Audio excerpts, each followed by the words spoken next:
వికారాబాద్ జిల్లా కేంద్రంలో కాంగ్రెస్ పార్టీ ఆధ్వర్యంలో బీజేపీకి వ్యతిరేకంగా నిరసన ర్యాలీ నిర్వహించారు. ఏఐసీసీ, పీసీసీ పిలుపు మేరకు ఎన్టీఆర్ చౌరస్తా నుండి ఎన్నపల్లి చౌరస్తా వరకు కాంగ్రెస్ నాయకులు, కార్యకర్తలు ర్యాలీ చేపట్టి నిరసన తెలిపారు. ఉత్తరాఖండ్ లో కాంగ్రెస్ పార్టీ జాతీయ అధ్యక్షుడు మల్లికార్జున ఖర్గే పాల్గొన్న సమావేశ ప్రాంగణాన్ని గంగాజలంతో శుద్ధి చేసి హోమం నిర్వహించడాన్ని కాంగ్రెస్ నాయకులు తీవ్రంగా ఖండించారు. దళితుడైన ఖర్గే పాల్గొన్న ప్రదేశాన్ని అపవిత్రమైంది అంటూ శుద్ధి చేయడం దళితులను అవమానించడమేనని ఆరోపించారు. హిందుత్వం పేరుతో రాజకీయాలు చేస్తున్న బీజేపీ అన్ని మతాలను గౌరవించాలి అని కాంగ్రెస్ నాయకులు సూచించారు. అలాగే కేంద్ర ప్రభుత్వం ఇచ్చిన హామీలను నిలబెట్టుకోవడంలో విఫలమైంది అని విమర్శించారు.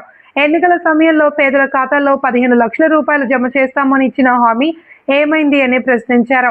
నీట్ పేపర్ లీక్, యువత సమస్యలపై కేంద్ర ప్రభుత్వాన్ని నిలదీశారు. బీజేపీ విధానాలకు వ్యతిరేకంగా కాంగ్రెస్ పార్టీ ప్రజల తరపున పోరాటం కొనసాగిస్తుంది అని నాయకులు స్పష్టం చేశారు. ఈ కార్యక్రమంలో కాంగ్రెస్ నాయకులు, కార్యకర్తలు పెద్ద ఎత్తున పాల్గొన్నారు.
కాంగ్రెస్ పార్టీ రాహుల్ గాంధీ గారి నాయకత్వం, రాహుల్ గాంధీ గారి నాయకత్వం, ప్రసాద్ కుమార్ గారి నాయకత్వం,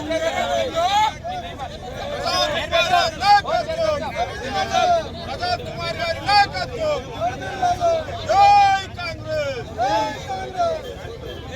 ఏఐసీసీ మరి పీసీసీ పిలుపు మేరకు వికారాబాద్ హెడ్ క్వార్టర్లో మొన్న జరిగిన దురదృష్టకరమైన దుర్ఘటన, ఉత్తరాఖండ్ రాష్ట్రంలోని హల్ద్వానీ పట్టణంలో కాంగ్రెస్ పార్టీ అధ్యక్షుడైన మల్లికార్జున ఖర్గే గారు అక్కడ మీటింగ్ చేసుకొని వెళ్ళిన తర్వాత బీజేపీ వాళ్ళు అట్టి ప్లేస్ను, ఆ జాగా ఏదైతే మీటింగ్ చేసిన జాగా అయితాయో ఆ గ్రౌండ్ జాగాను మొత్తంలో గంగా జలముతోటి శుద్ధి చేసి ఇదంతా అపవిత్రమైందని చెప్పి బీజేపీ వాళ్ళు చేయడం ఎంతవరకు సమంజసం.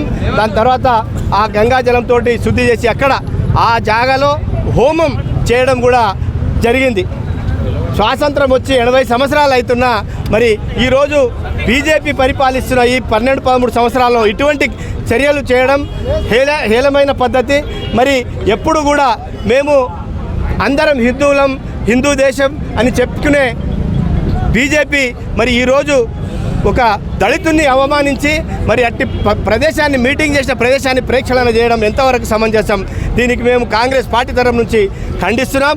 అయ్యా, మీరు ఏదైతే పరిపాలిస్తున్నారో దేవుని పేరు పెట్టుకొని మరి దేశాన్ని పరిపాలించి మేము హిందువులం, ముస్లింలు, మరి సిక్, సాయి అనే మతాలను విడదీసి ఈరోజు హిందూ రాజ్యం చేస్తామని చెప్పి హిందువులనే మీరు ఎక్కడ పెట్టుకున్నారు? మరి హిందువులు ఏడున్నారు? మరి మీకే తెలవాలి. మరి కాంగ్రెస్ పార్టీలో కానీ మరి ఇతర పార్టీలో ఉన్న వాళ్ళు హిందువులు కారా? ప్రతి ఒక్కరు హిందువులం. మేమందరం దేవుణ్ణి తలుచుకుంటాం.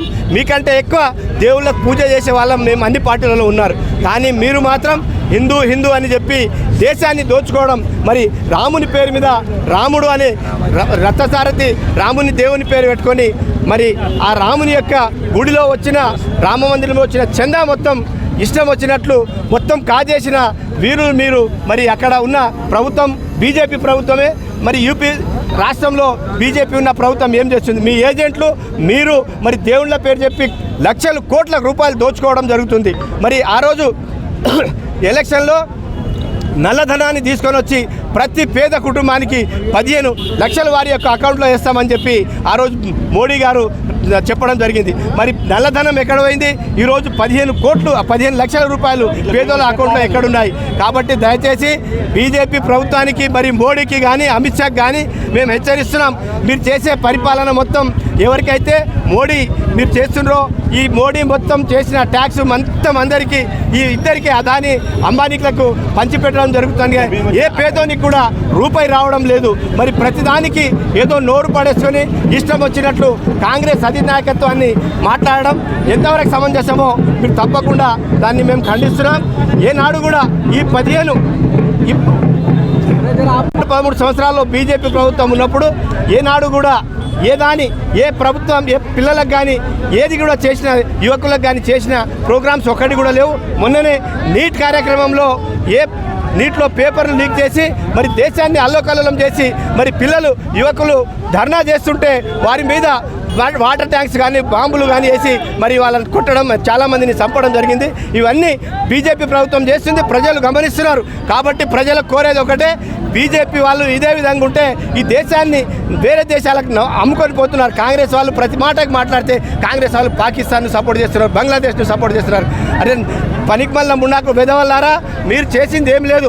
మేము చెప్తున్నాం, ఆనాడు స్వాతంత్రంలో పోరాడి కాంగ్రెస్ పార్టీ చేసింది. ఆ రోజు గాంధీ కుటుంబం, నెహ్రూ గారు మొత్తం వాళ్ళ ఆస్తిని మొత్తం దేశానికి అర్పించి మరి ఈ దేశాన్ని రక్షించడం, స్వాతంత్రం తెచ్చిన పెద్దలు వాళ్ళు. అటువంటి దాన్ని మీరు ఈరోజు కాదు అని చెప్పి గల్లబొల్లి మాటలు మాట్లాడడం సమంజసం కాదు. కాబట్టి మేము ఈ బీజేపీకి వ్యతిరేకంగా అయితే చేస్తున్నాం.